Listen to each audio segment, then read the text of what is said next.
Terima kasih atas waktu dan kesempatan yang diberikan kepada saya. Terlebih dahulu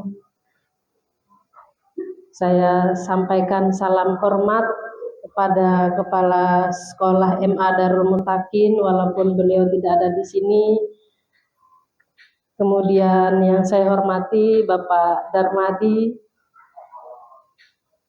dan Bapak Ibu Dewan Guru MA Darul Mutakin, dan yang pastinya yang saya banggakan seluruh siswa-siswi khususnya pengurus OSIS MA Darul Mutakin tahun 2024-2025 yang berbahagia.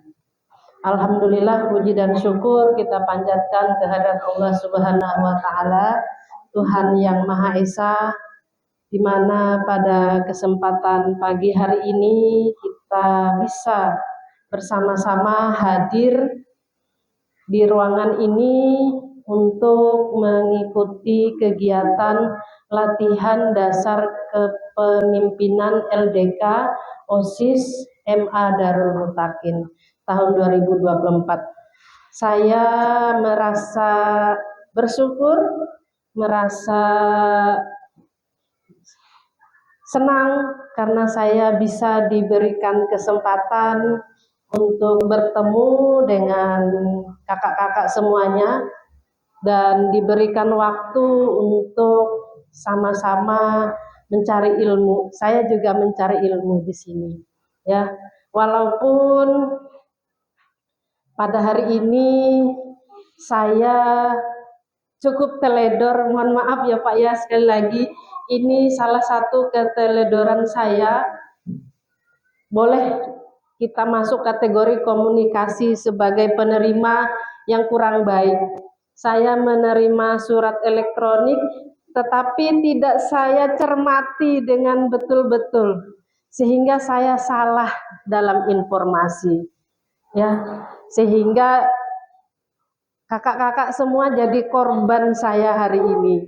Mudah-mudahan ini bisa menjadi evaluasi bagi saya dan juga bagi kakak-kakak semuanya, bahwa ketika kita menerima informasi itu harus kita cermati dengan baik, ya.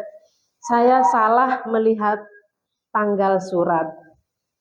Saya pikir saya itu hari Rabu nanti. Ternyata suratnya itu hari Rabu ini. Karena saya kurang menyimak di tanggalnya, lebih fokus ke harinya.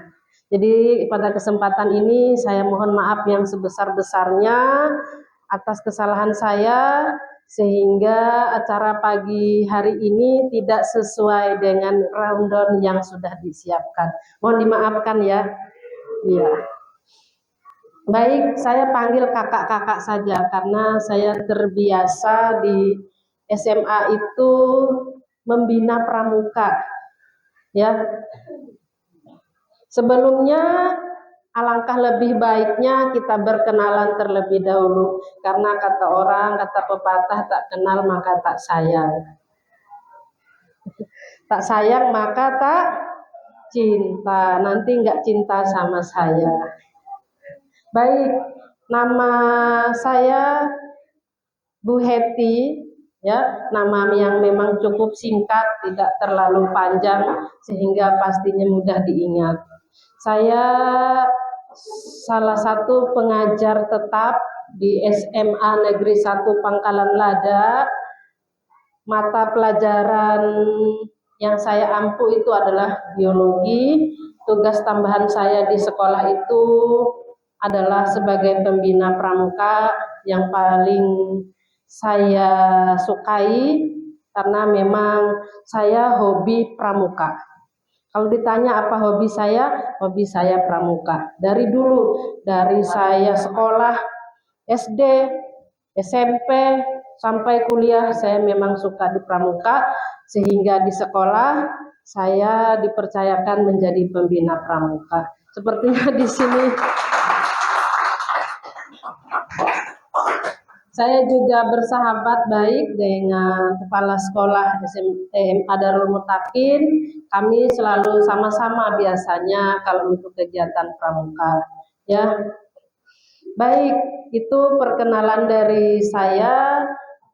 Selebihnya mungkin ada kesempatan lain waktu kita bisa saling mengenal lebih jauh lagi.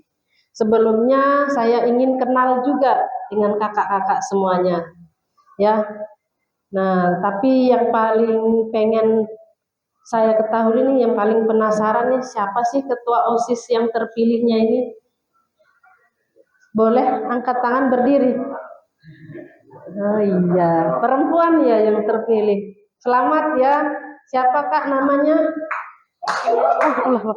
Siapa kak namanya? Siapa? Panggilannya? Anjar. Oke, Anjar ya. Wakilnya? Wakilnya boleh berdiri sebelahnya wakilnya. Siapa namanya? Panggilannya Umi. Sekretarisnya sudah terpilih? Sudah dibentuk? Siapa? Wah, jadi ketua, wakil. Berarti sebelahnya bendahara? Oh, sekretaris 2. Bendaharanya? Oke, ini pengurus intinya. Yang lainnya pokjanya. Ya, pokja apa namanya? Kalau di MA pakai apa? Iya, itu bidang-bidangnya ya, atau seksi bidang. Baik, hari ini, pada kesempatan hari ini saya diberikan materi yaitu komunikasi dan problem solving dalam berorganisasi. Ya, problem solving itu bisa dikatakan atau diartikan pemecahan masalah. Problem itu masalah, solving itu pemecahannya. Jadi komunikasi dan problem solving itu adalah salah satu kunci keberhasilan dalam berorganisasi. Nah, mungkin tidak banyak yang akan Ibu sampaikan, ya ini karena keteledoran saya tadi, saya belum menyiapkannya. Nah, ini saya baru setelah nelpon langsung saya buat, ya. Jadi masalah saya pagi ini cukup berat. Saya harus menyiapkan dengan segera PPT untuk presentasi pada pagi hari ini. Tapi beruntungnya, nah ini, maka kita harus perlu banyak belajar. Ketika kita punya suatu permasalahan yang mendesak, kita harus cepat cari tahu apa solusinya. Ya, nah ini salah satu contoh nih, contoh suatu permasalahan yang harus dicari solusinya dalam waktu yang cepat. Ya, apa solusi saya tadi?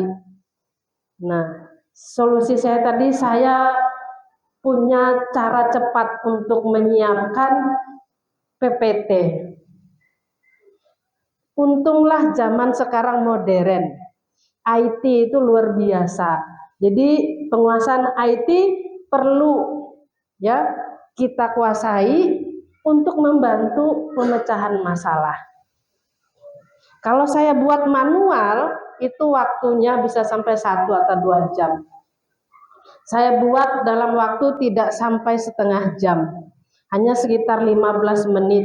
Walaupun hasilnya kurang maksimal, tapi isinya insya Allah nanti memberi ilmu. Ya, bagaimana caranya? Oh, ternyata ada aplikasi cepat, namanya Gamma. Ada yang sudah dengar nama aplikasi Gamma? Gamma. Nah, aplikasi Gamma itu ketika kita buat PPT pakai aplikasi tersebut, kita tinggal menulis apa yang kita inginkan, nanti ia keluar sendiri. Nah, sehingga waktu 15 menit untuk saya menyiapkan PPT bisa jadi. Nah, itu salah satu cara untuk kita mengatasi suatu masalah. Nah, ini sudah menjadi contoh untuk materi kita pada pagi hari ini. Ya, oke. Komunikasi dan problem solving kunci sukses berorganisasi. Yang pertama, pentingnya komunikasi efektif. Komunikasi ini sangat penting ya. Jadi komunikasi itu adalah apa yang kita inginkan untuk orang lain bisa tersampaikan dengan baik. Itu namanya komunikasi. Hubungan antar anggota, ini kecil ya? Bisa nggak? Bisa baca. Karena tadi nggak sempat lagi kalau ngeditnya besar. Waktunya kalau ngeditnya tulisannya menjadi besar akan butuh waktu 1 jam. Sehingga tidak sempat. Jadi mohon maaf tampilannya mungkin tulisannya menjadi kecil. Komunikasi yang efektif membangun hubungan yang kuat antar anggota organisasi, menciptakan rasa saling percaya dan harmonis. Apa maksudnya? Nah, dalam suatu organisasi itu antara sesama pengurus ini ya, komunikasi itu harus baik. Jangan sampai apa yang mau dilakukan itu hanya diketahui oleh sebagian saja. Misalnya kalian mau buat suatu kegiatan, kalian mau rapat, ya, jangan salahkan temannya tidak datang karena kalian menyampaikannya misalnya dari mulut ke mulut saja. Nah, jadi bagaimana cara komunikasinya? Usahakan agar apa yang diinginkan itu bisa sampai ke seluruh anggotanya. Pakai apa? Nah, sekarang ada WA. Ya, maka silahkan gunakan WA-nya untuk menyampaikan sehingga kemungkinan semuanya bisa menerima pesan yang kalian inginkan. Jadi penting. Jadi perhatikan bagaimana cara kita menyampaikan apa yang kita inginkan itu ke seluruh anggota kita. Itu yang pertama, ya. Nah, biasanya nih untuk ketuanya ataupun siapa yang bertanggung jawab dengan kegiatan tersebut, bagaimana cara mengkomunikasikannya dengan semua anggotanya sehingga anggotanya itu tahu. Sama seperti misalnya kita lakukan kegiatan. Kan biasanya dibagi-bagi tuh seksinya ya. Nah, koordinator ini tugasnya ini, koordinator ini tugasnya ini, koordinator ini tugasnya ini. Pada saat rapat, ternyata salah satu koordinator itu tidak hadir. Sehingga waktu hari kegiatan dia tidak tahu tugasnya. Ya. Nah, maka sebaiknya bagaimana jika tidak ada yang tidak hadir? Maka perlu yang namanya notulen. Ya. Hasil rapat tersebut dicatat, kemudian di-share kembali ke grupnya. Seperti itu. Sehingga yang tidak hadir bisa tahu isi rapatnya. Sehingga ia, oh, tugasnya ini, tugas saya berarti ini nanti, tapi dia kurang paham lebih detailnya, maka dia bisa bertanya, bisa menanyakan kembali, gimana ini maksudnya yang seperti ini, seperti itu. Nah, itu penting, maksudnya komunikasi antar anggota, ya. Pentingnya komunikasi efektif, efisiensi kerja. Informasi yang jelas dan tepat waktu meningkatkan efisiensi kerja, menghindari kesalahpahaman, dan mempercepat penyelesaian tugas. Nah, itu tadi. Jadi kita tidak perlu harus mencari-cari orangnya lagi karena kita sudah menyampaikannya di grup, misalnya seperti itu ya. Coba kalau tidak kita sampaikan. Nah, itu maksudnya efisiensi. Yang berikutnya yaitu mendorong kolaborasi. Kolaborasi itu semacam bagaimana kerjasamanya. Itu namanya kolaborasi. Ya. Komunikasi terbuka dan jujur mendorong kolaborasi yang efektif, melahirkan ide-ide inovatif dan solusi bersama. Begini. Usia kakak-kakak ini adalah usia remaja yang emosionalnya itu kadang naik turun. atau boleh dikatakan masih labil ya. Sehingga kadang rasa egoisnya itu cukup tinggi. Kenapa saya bicara seperti itu? Saya sudah belasan tahun ya mendampingi kakak-kakak pramuka di SMA tempat saya bertugas, sehingga saya sering melihat kasus-kasus yang terjadi. Kadang egois pengurus itu ya, atau mungkin keinginannya untuk menonjolkan dirinya gitu. Sehingga ia itu kurang mau berbagi. Nah, itu nggak masuk kategori kolaborasi namanya. Dia hanya ingin dia saja yang menonjol di situ, gitu loh. Nah, hindari yang seperti itu, ya, hindari. Kerjasama atau kolaborasi akan lebih baik untuk kesuksesan organisasi.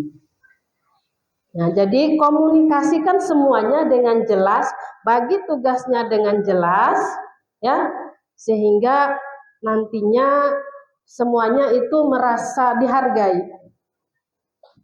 Ketika semuanya merasa dihargai, ya, maka kolaborasi itu akan terjadi. Insya Allah kegiatannya nanti akan jalan dengan sesuai harapan. Karena semuanya mau bekerja, karena merasa dipercaya. Nah itu. Dan itu pentingnya komunikasi, bagaimana menyampaikan ke seluruh anggotanya. Ya. Berikutnya, jenis-jenis komunikasi. Nah, ini perlu diketahui juga oleh kalian, apa saja sih jenis-jenis komunikasi. Komunikasi itu tidak hanya berbicara langsung seperti ini ya. Nah, tidak hanya yang berbicara seperti ini. Sebagai contoh, ibu menerima surat undangan untuk hadir di sini, itu juga salah satu contoh dari komunikasi. Ya, salah satu contoh dari komunikasi. Nah, untuk lebih jelasnya, untuk kakak-kakak ketahui, ada 4 jenis-jenis komunikasi dalam organisasi. 1, komunikasi formal. Komunikasi formal mengikuti struktur organisasi seperti rapat, ya, surat resmi, email resmi. Nah, itu komunikasi formal namanya. Misalnya MA Darul Mutakin memberikan surat ke ibu kemarin. Itu termasuk formal ya, kategori formal namanya. Mengirim email. Tapi ada kopnya, tapi ada suratnya ya. Bukan percakapan dengan bahasa yang tidak baku. Kalau mengirim email tapi percakapannya tidak menggunakan bahasa baku, itu bukan formal namanya, ya. Kemudian yang kedua, informal. Komunikasi informal itu terjadi di luar struktur organisasi, seperti obrolan antar anggota, pesan singkat, atau media sosial. Ya, misalnya MA Darul Mutakin posisinya mau melakukan kegiatan bazar. Nah, supaya dihadiri oleh orang banyak, kalian membuat pamflet, di-share lah di status WA-nya, di grup WA-nya, di Instagram, di Facebook. Nah, itu namanya informal. Jadi beda formal dan informal, ya. Kemudian yang berikutnya yaitu komunikasi verbal. Nah, kita berbicara langsung seperti ini namanya verbal. Kalian ngobrol dengan teman-teman dalam diskusi, dalam rapat, itu namanya verbal. Ya. Dan yang keempat namanya non-verbal. Nah, non-verbal ini menggunakan bahasa tubuh, ekspresi wajah, atau gestur. Misalnya dengan memberi kode, karena jauh nggak mungkin untuk tahu. Misalnya kalau di pramuka itu menggunakan semafur, menggunakan sandi, kode, ya. Nah, maka itu masuk kategori non verbal. Seperti itu. Oke, sampai di sini sudah bisa meresapi apa tadi yang Ibu sampaikan? Apa saja tadi yang di awal tadi apa? Iya, komunikasi yang efektif tadi ya. Kemudian apa lagi? Nah, sampai di sini. Biar nggak tegang, boleh berdiri semuanya. Nah, sepertinya lapar ya. Udah makan jam makan siang kah ini? Lapar? Udah lapar? Hah? Biasanya hari Kamis ada yang puasa, ada yang enggak. Boleh berdiri biar sedikit cair, tidak terlalu kaku. Boleh berdiri ya. Kakak berdiri. Iya. Oke. Biar enggak kaku, biar enggak tegang badannya. Saya punya permainan namanya tangkap burung. Udah pernah tahu? Pernah ikut? Tangkap burung, ya. Kalau Ibu bilang tangkap, tangannya begini ya, dua-duanya, oke? Dua-duanya, ya. Kalau Ibu bilang burung, buka tangannya, siap? Buka, ya, buka. Kalau Ibu bilang renggut, raih tangan temannya dengan cepat. Raih tangan temannya dengan cepat. Tangkap tangan temannya dengan cepat. Satu tangan. Coba kamu praktekkan. Kamu gini, ya kalian renggut, tangkap. Nah, siapa yang paling cepat nangkap ya? Usahakan. Kita gunakan satu tangan saja. Kita gunakan satu tangan saja, tangan kanan saja. Ya, tangan kanan saja, oke? Siap? Tadi Bu bilang kalau tangkap gimana tangannya? Oke. Kalau burung, buka. Kalau renggut, tangkap. Oke ya? Oke, kita akan lihat siapa yang berhasil menangkap tangan temannya. Dengarkan instruksinya dengan baik. Oke. Tangkap. Gimana tangannya tangkap? Ulang ya. Taruh tangannya di bawah dulu. Oke. 1, 2, 3. Tangkap. Burung. Tangkap. Burung. Taruh tangannya. Burung. Tangkap. Renggut. Jangan memaksa kalau sudah nggak berhasil. Ayo, siapa yang berhasil nangkap ini? Hah? Tolong cepat sembunyikan tangannya biar nggak ditangkap temannya. Silakan lakukan caranya, tapi kamu usahakan untuk menangkap tangan temannya. Oke, kita ulang ya. Taruh tangannya. Ya. Tangkap. Burung. Tangkap. Burung.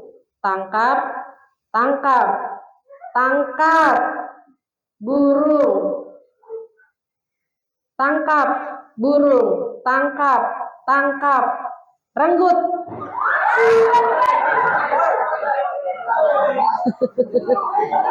Siapa yang berhasil merenggutnya? Ada yang berhasil tidak ditangkap? Ada yang berhasil satu orang itu. Kamu nggak berhasil nangkap atau gimana? Iya, silahkan duduk ya.